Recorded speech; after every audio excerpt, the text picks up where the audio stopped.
Ma sœur a dit à mon fils de 10 ans, devant tout le monde, « Mon chéri, la dinde de Thanksgiving, c'est pour la famille. » Certains ont ricané.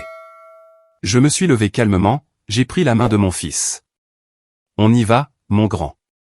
La semaine suivante, j'ai posté des photos de notre voyage aux Bahamas, première classe, hôtel de luxe, plongée. 23 000 € au total. Ma sœur a appelé, paniquée. « Comment peux-tu te permettre ça ?»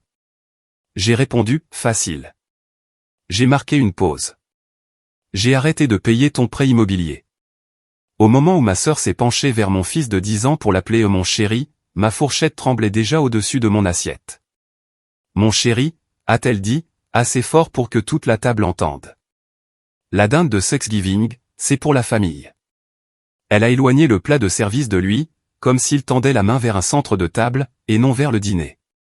Quelqu'un a reniflé. Un de mes oncles a laissé échapper ce petit rire pincé, le genre de rire que les gens ont quand ils savent qu'ils ne devraient pas, mais qu'ils ne veulent pas non plus être les seuls à ne pas rire. Ma mère a baissé les yeux vers son verre de vin. Mon père a continué à découper, faisant semblant de ne pas avoir entendu.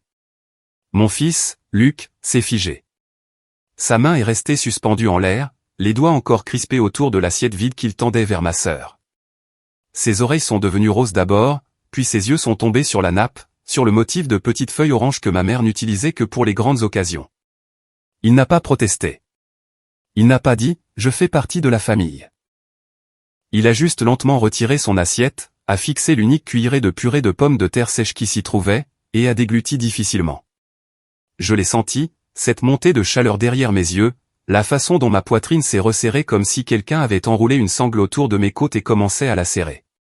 Mon premier instinct a été de me lever, de renverser la table, de jeter la dinde contre le mur, et de crier jusqu'à ce que chaque personne à cette table soit obligée de se regarder en face.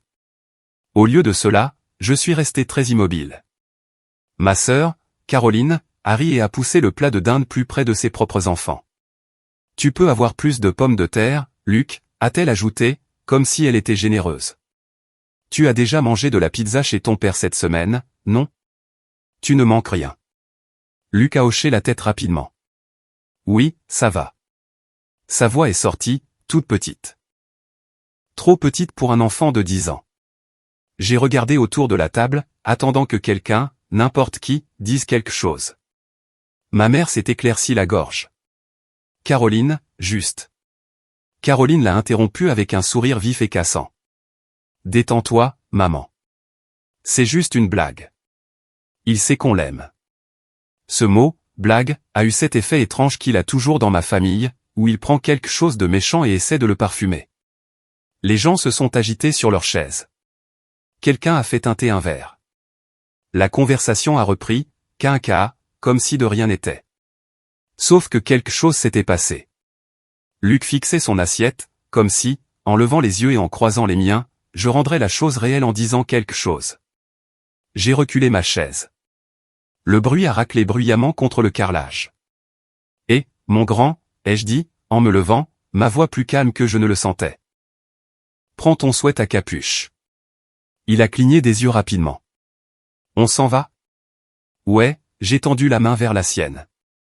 Ma paume était moite. « On y va. » Personne n'a dit un mot au début. Puis mon père a finalement levé les yeux, le couteau à dinde en suspens.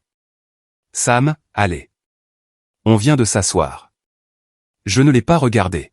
« Luc, ai-je répété.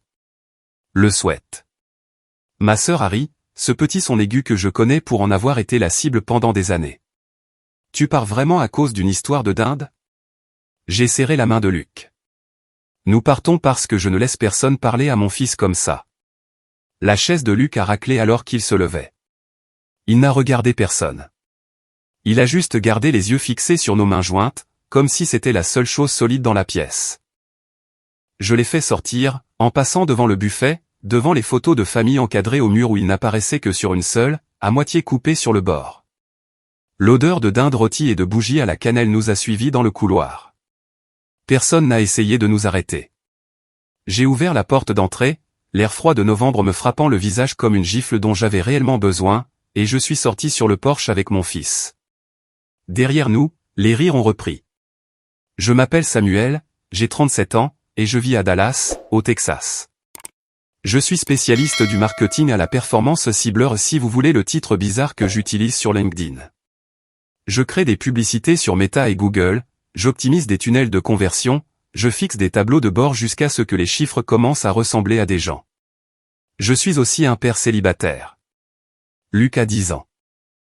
Il aime les documentaires sur l'espace, Minecraft, et tremper ses nuggets de poulet dans du miel au lieu de la sauce, parce que ça fait chic.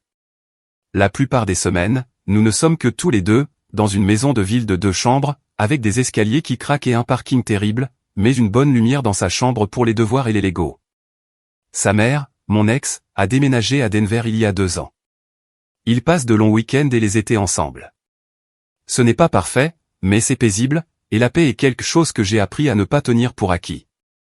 Ma famille, en revanche, n'est pas paisible. Caroline est ma sœur aînée de 3 ans, mariée, 3 enfants, et elle vit dans la même banlieue que nos parents. Elle a démissionné de son travail à la naissance de son aîné, et n'est jamais retournée travailler. Son mari, Todd, travaille dans la construction quand il y a du travail, ce qui est apparemment de moins en moins souvent, si on les écoute. Je gagne bien ma vie, j'ai atteint les 6 chiffres l'année dernière, grâce à un client de e-commerce qui a explosé sur TikTok, et à quelques contrats que j'ai depuis avant la pandémie. Je ne suis pas riche à millions, mais je suis à l'aise. Je cotise au maximum à mon plan de retraite, j'ai un compte titre, et oui, parfois je me fais plaisir avec des choses comme la première classe quand Luc est avec moi, parce que ses jambes sont enfin devenues assez longues pour que la classe économique soit à l'étroit pour lui. Dans ma famille, cela a fait de moi le solutionneur de problèmes par défaut. Ça a commencé petit, quelques centaines par-ci par-là quand Caroline et Todd prenaient du retard sur la garderie, couvrir une réparation de voiture surprise pour mes parents quand le camion de mon père est tombé en panne juste avant l'hiver, commander de nouveaux matelas pour les chambres d'amis parce que ma mère se plaignait d'avoir mal au dos quand les petits-enfants restaient dormir. Puis, l'affaire du prêt immobilier est arrivée, il y a 3 ans. Todd s'est blessé sur un chantier. Rien de grave, mais assez pour l'empêcher de travailler pendant quelques mois. Ils étaient déjà en retard sur leur mensualité. Caroline m'a appelé, en sanglots, sur le parking de leur banque, disant qu'ils allaient perdre la maison, que les enfants seraient traumatisés à vie. J'ai fait des calculs dans ma tête, comme je le ferais pour un client, revenus, dépenses, projection du pire scénario. Je pouvais aider. Ce serait serré pendant un moment, mais je m'en sortirais. Mets en place un paiement automatique depuis mon compte, lui ai-je dit. Je couvrirai ton prêt jusqu'à ce que Todd soit de retour sur pied. C'était censé durer 3 mois. C'est devenu 36. Chaque premier du mois, 1480 € quittaient mon compte courant pour aller directement au prêt immobilier de Caroline et Todd chez Wells Fargo. J'y jetais à peine un œil après la première année. C'est devenu une autre ligne budgétaire, comme le loyer et les charges. Mes parents le savaient. Ils considéraient cela comme la preuve que je prenais enfin mes responsabilités en tant qu'homme de la famille. En échange, ils m'ont donné un accès. Pas du respect, pas de la gentillesse pour mon gamin. Juste un accès. Nous étions invités à tout, le brunch de Pâques, le barbecue du 4 juillet, les soirées cinéma entre cousins, les dîners du dimanche. Luc venait toujours. Je voulais qu'il connaisse ses cousins, ses grands-parents, ce que c'était d'avoir une grande famille. Mais même avant ce Thanksgiving, il y avait des fissures que je continuais d'ignorer. Comme l'année où Luc a eu 8 ans et où tous les cousins ont reçu des Nintendo Switch de mes parents pour leurs bons résultats scolaires, tandis qu'il déballait un jeu de société de fin de série et un sweatshirt de taille trop grand. Il change de maison, a expliqué ma mère quand j'ai regardé le tas d'appareils électroniques dans son salon. Nous ne voulions pas que quelque chose se perde. Ou le printemps où Caroline a emmené ses enfants à Six Flags avec mes parents et a oublié d'inviter Luc, puis a posté des photos de mangeant des funnel cakes avec la légende, tous les petits-enfants réunis. Luc était assis à côté de moi sur le canapé quand il a vu ça, son visage se décomposant alors qu'il comptait. 1, 2, 3 cousins et ma petite nièce dans une poussette. 4 petits-enfants. Non, Luc. Je suppose qu'ils ont oublié que j'existe, a-t-il dit avec un petit rire bien trop entraîné pour un enfant de 8 ans. Je me suis dit qu'ils étaient juste négligents, pas cruels. Qu'ils ne le pensaient pas de cette façon. Que si je continuais à venir, à aider, ils finiraient par voir Luc comme l'un des leurs. J'aurais dû mieux savoir. Nous sommes rentrés de Thanksgiving dans un silence presque complet. Luc était assis sur la banquette arrière, la ceinture de sécurité coupant en diagonale son sweat, les mains fourrées dans la poche avant. Il était 19h30, il faisait nuit, ce genre de nuit où les lampadaires créent des halos sur le bitume mouillé. Il regardait les voitures passer comme s'il comptait quelque chose que lui seul pouvait voir. Je me suis repassé la scène encore et encore. La main de Caroline éloignant nonchalamment le plat de dinde. La façon dont mon père n'a pas levé les yeux. Comment la bouche de ma mère s'est pincée, mais ne s'est pas ouverte. Ce n'était pas une gaffe. Ce n'était pas une blague bizarre qui tombait à plat. C'était une ligne tracée dans le sable. Et, ai-je dit finalement, à voix basse. Tu as faim. Ça va, a-t-il menti. Il avait mangé la moitié d'un petit pain et une cuillerée de purée. Il avait 10 ans. Il aurait dû être repu et somnole, pas creux et silencieux. On va prendre quelque chose en chemin, ai-je dit. Qu'est-ce que tu veux? Il a haussé les épaules. Peu importe. Je me suis arrêté au drive du premier endroit que nous avons croisé et je lui ai commandé un menu géant de tendeurs de poulet, avec des frites supplémentaires. Et oui, du miel. Il n'a rien dit jusqu'à ce que le sac soit sur ses genoux. Papa? Oui, mon grand. J'ai fait quelque chose? Je pensais que tante Caroline m'aimait bien. Mes mains se sont crispées sur le volant.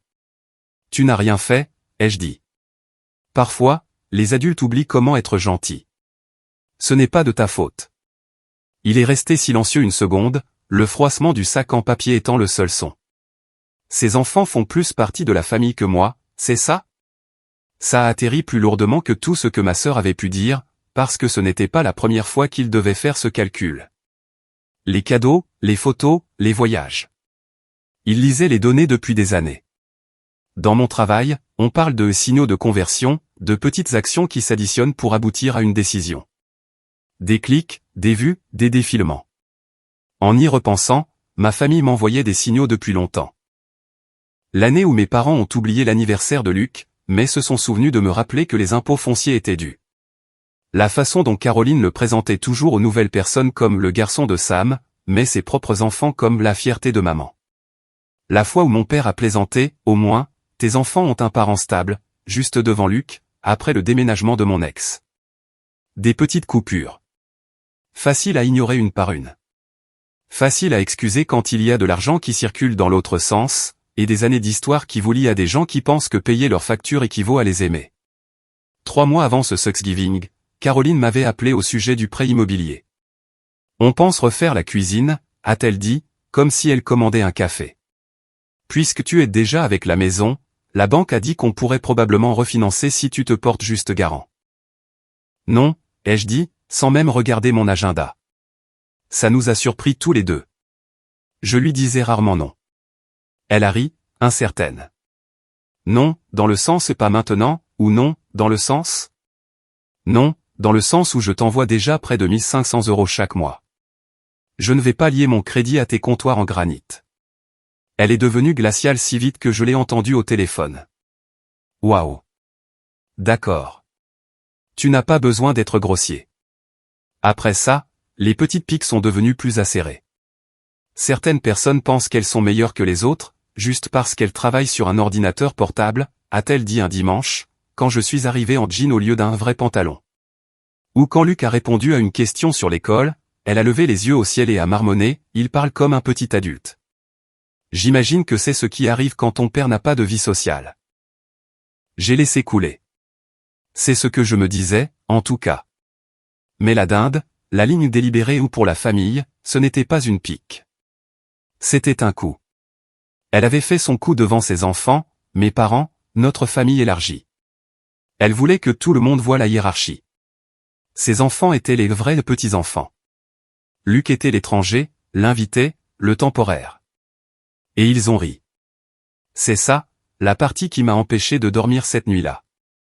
Après que Luc se soit endormi, enfin rassasié et épuisé dans son lit, je me suis assis sur le canapé avec mon ordinateur portable ouvert, une campagne de Black Friday à moitié terminée affichée d'un côté de l'écran, et ma banque de l'autre.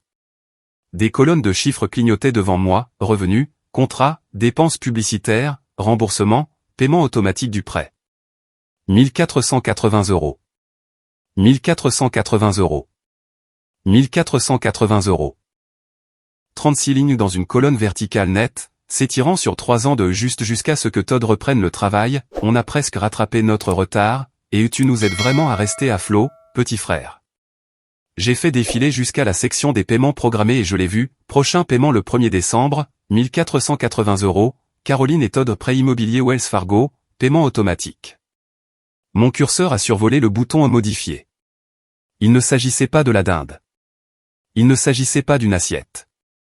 Il s'agissait du fait que j'avais financé le toit au-dessus de la tête de gens qui venaient de dire à mon enfant, à voix haute, qu'il n'avait pas sa place en dessous.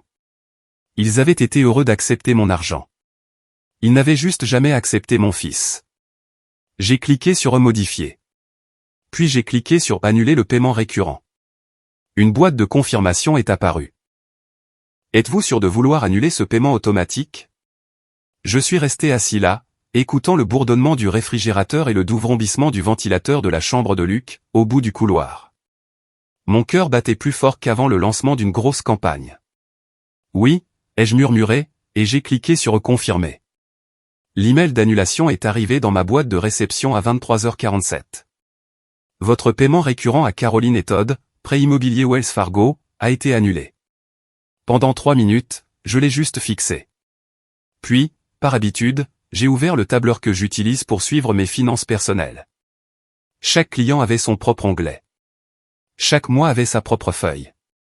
Ça ressemblait à n'importe quel tableau de bord que je construis pour le travail. Sauf que celui-ci, c'était ma vie.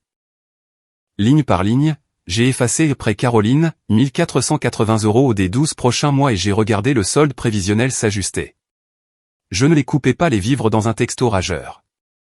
Je ne faisais pas de menaces que je n'avais pas l'intention de tenir. Je faisais ce que je fais de mieux, changer le budget et laisser les chiffres raconter l'histoire. L'argent supplémentaire chaque mois semblait important, plus important que je ne me l'étais permis de le voir en mode leader automatique. J'ai créé une nouvelle ligne budgétaire, expérience avec Luc, 1200 € en mois. Pas la totalité des 1480 €.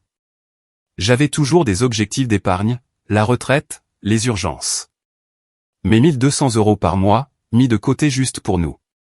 Ça changeait la donne. J'ai ouvert un autre onglet, vol. J'avais vu une publicité plus tôt dans la journée, ironiquement, une des campagnes de retargeting de l'un de mes propres clients, pour un complexe hôtelier aux Bahamas, avec cette photo outrageusement parfaite d'un père et d'un enfant faisant de la plongée au-dessus de poissons colorés. Luc avait mis la télé en pause pour la regarder. Ça a l'air faux, avait-il dit, à moitié impressionné. L'eau est trop bleue. C'est réel, lui avais-je dit. Certains endroits ressemblent vraiment à ça. J'ai cherché les forfaits de décembre. Les prix fluctuaient à mesure que je changeais les dates. J'ai filtré par vol sans escale, puis par est-ce que je peux faire ça sans faire sauter mon plan de retraite? Et voilà, un voyage de 7 jours, départ le vendredi suivant. 2 billets en première classe, Dallas-Nassau, sans escale, 8900 €.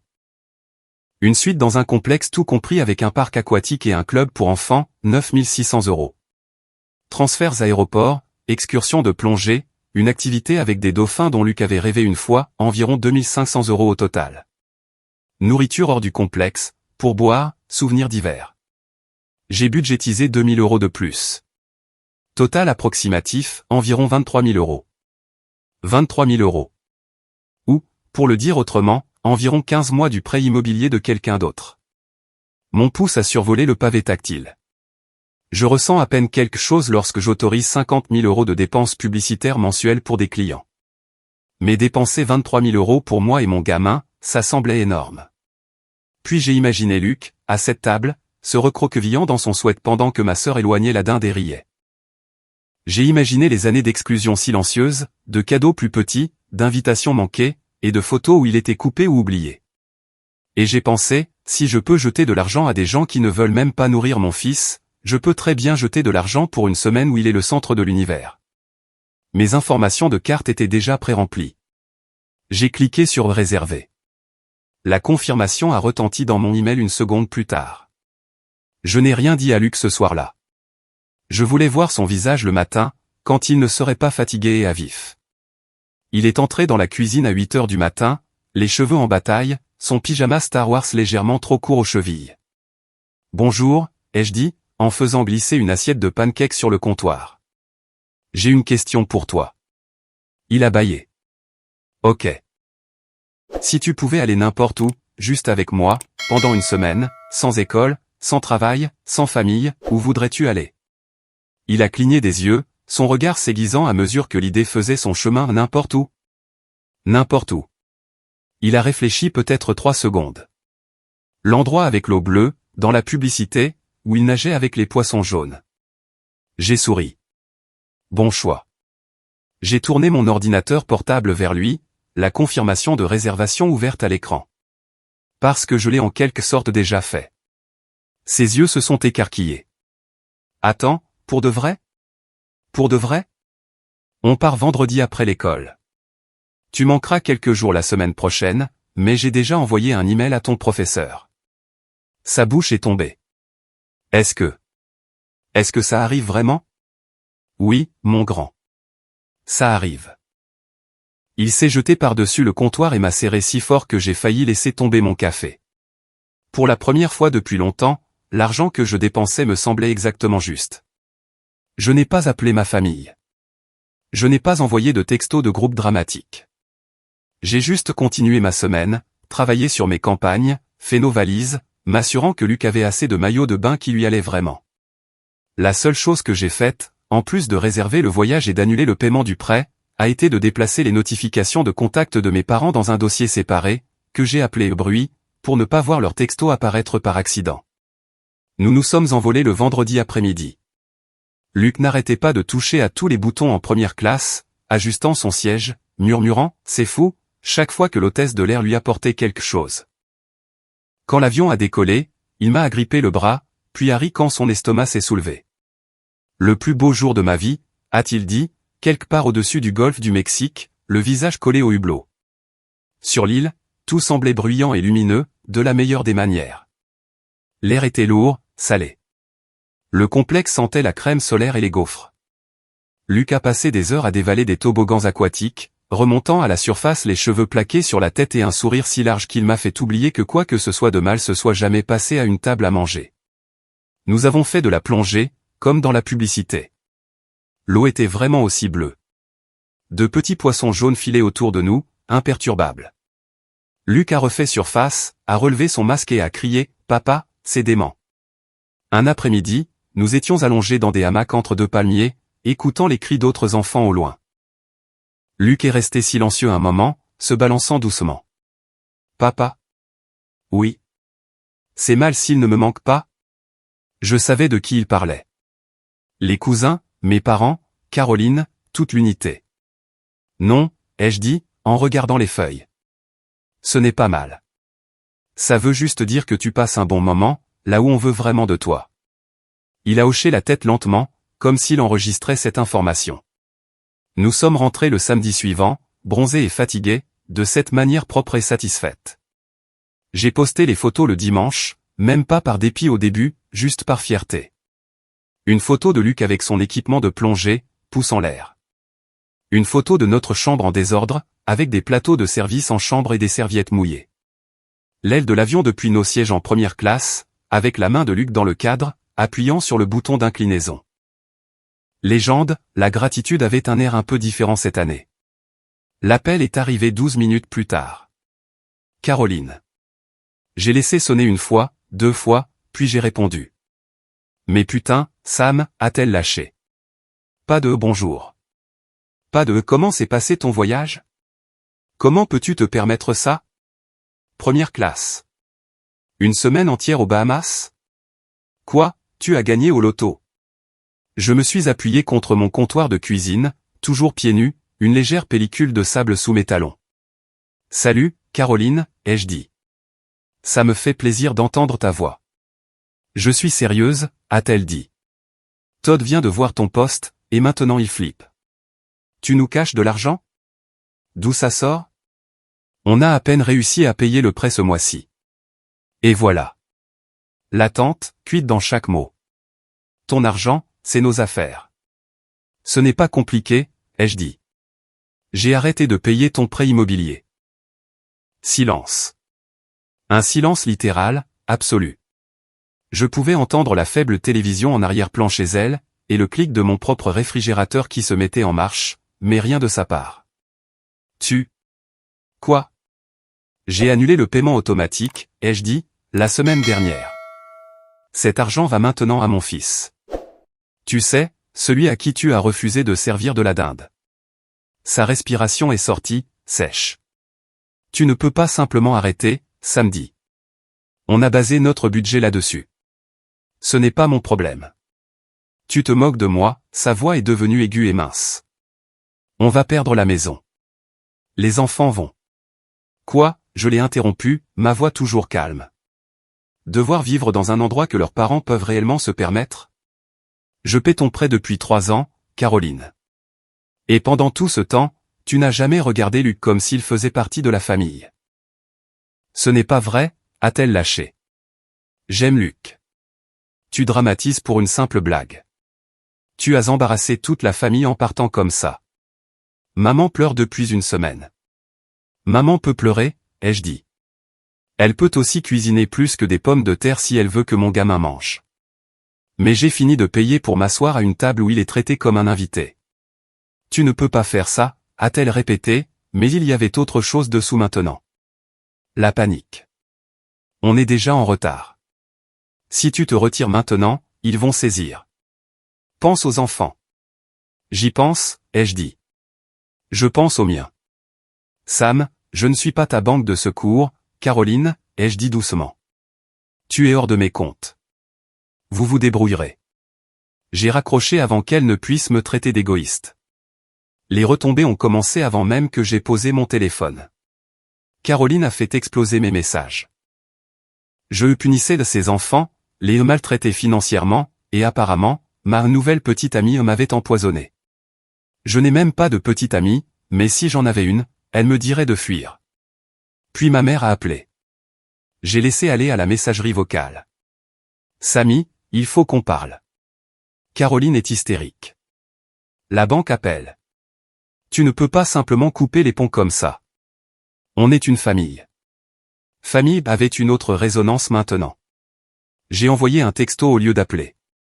Je ne financerai pas une famille dont mon fils ne fait pas partie. Elle a répondu immédiatement. Tu réagis de manière excessive. Personne n'a dit que Luc ne faisait pas partie de la famille. Caroline a fait un commentaire stupide. Ne jette pas des années d'amour pour une histoire de dinde. J'ai regardé Luc, par terre, en train de construire un vaisseau Lego, ce bracelet de perles de l'hôtel toujours à son poignet. Il ne s'agissait pas de la dinde, ai-je répondu. Il s'agit de 3 ans où vous lui avez tous montré qu'il était de seconde zone. C'est fini. Puis j'ai mis la conversation en sourdine. Mon père a envoyé un seul texto. Ta mère est malade à cause de ça. Je t'ai mieux élevé que ça, tu ne tiens pas les gens par l'argent. Vous m'avez élevé pour payer les factures de tout le monde et accepter n'importe quel traitement, ai-je répondu. J'élève Luc différemment. Il n'a jamais répondu.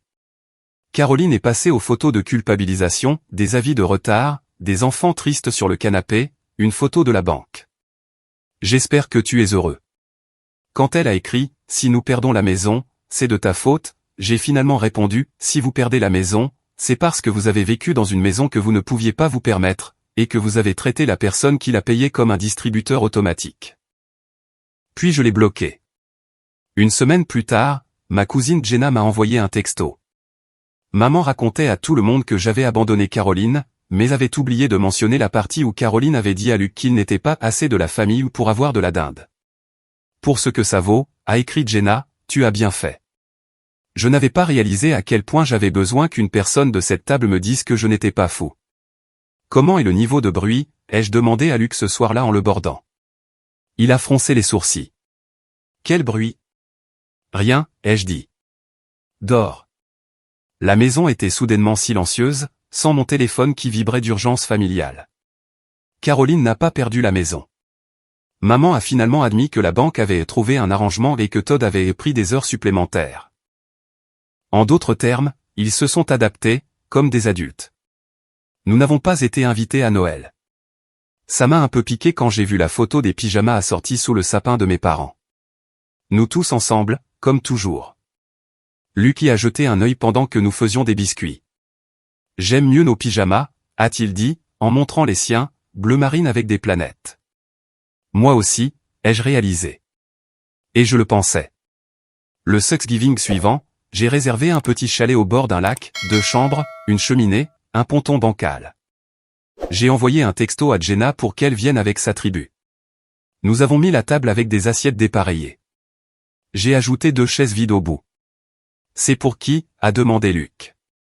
Pour les gens qui ont choisi de ne pas être ici, ai-je dit. Elles peuvent rester des chaises vides. Il a hoché la tête et est retourné aligner des tranches de canneberge en conserve. Quand la dinde a été prête, j'ai découpé le premier gros morceau sur son assiette. Ça, c'est pour le cœur de la famille. Il a ri.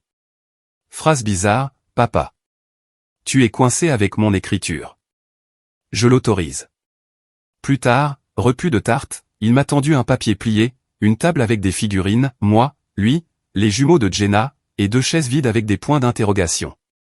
En haut, il avait écrit « Thanksgiving égale moi et papa et les gens qui se comportent comme une famille ». Ma gorge s'est serrée. J'adore, ai-je dit. Celui-là, on va l'accrocher au mur. Ce soir-là, je l'ai scotché sur le frigo, à côté de notre photo de plongée des Bahamas. Le texto générique de ma mère, « Joyeux Thanksgiving, je t'aime », a vibré. Aucune mention de Luc. Aucune mention de l'année dernière. Je l'ai laissé là. Pendant des années, j'ai pensé que payer pour la stabilité de tous les autres était le prix de l'appartenance. Que si je couvrais les prêts et les voyages, il ferait une place à mon gamin. Il s'avère qu'on ne peut pas acheter ça. On achète du temps avec son enfant à la place. Des voyages, des petits chalets, des pyjamas idiots, des moments où ils n'ont jamais à se demander s'ils sont assez de la famille pour être nourris. Le rire de Luc flottait dans le couloir alors qu'il essayait de veiller avec les jumeaux. J'ai plié l'une des chaises supplémentaires et je l'ai appuyée contre le mur. La table avait enfin l'air honnête.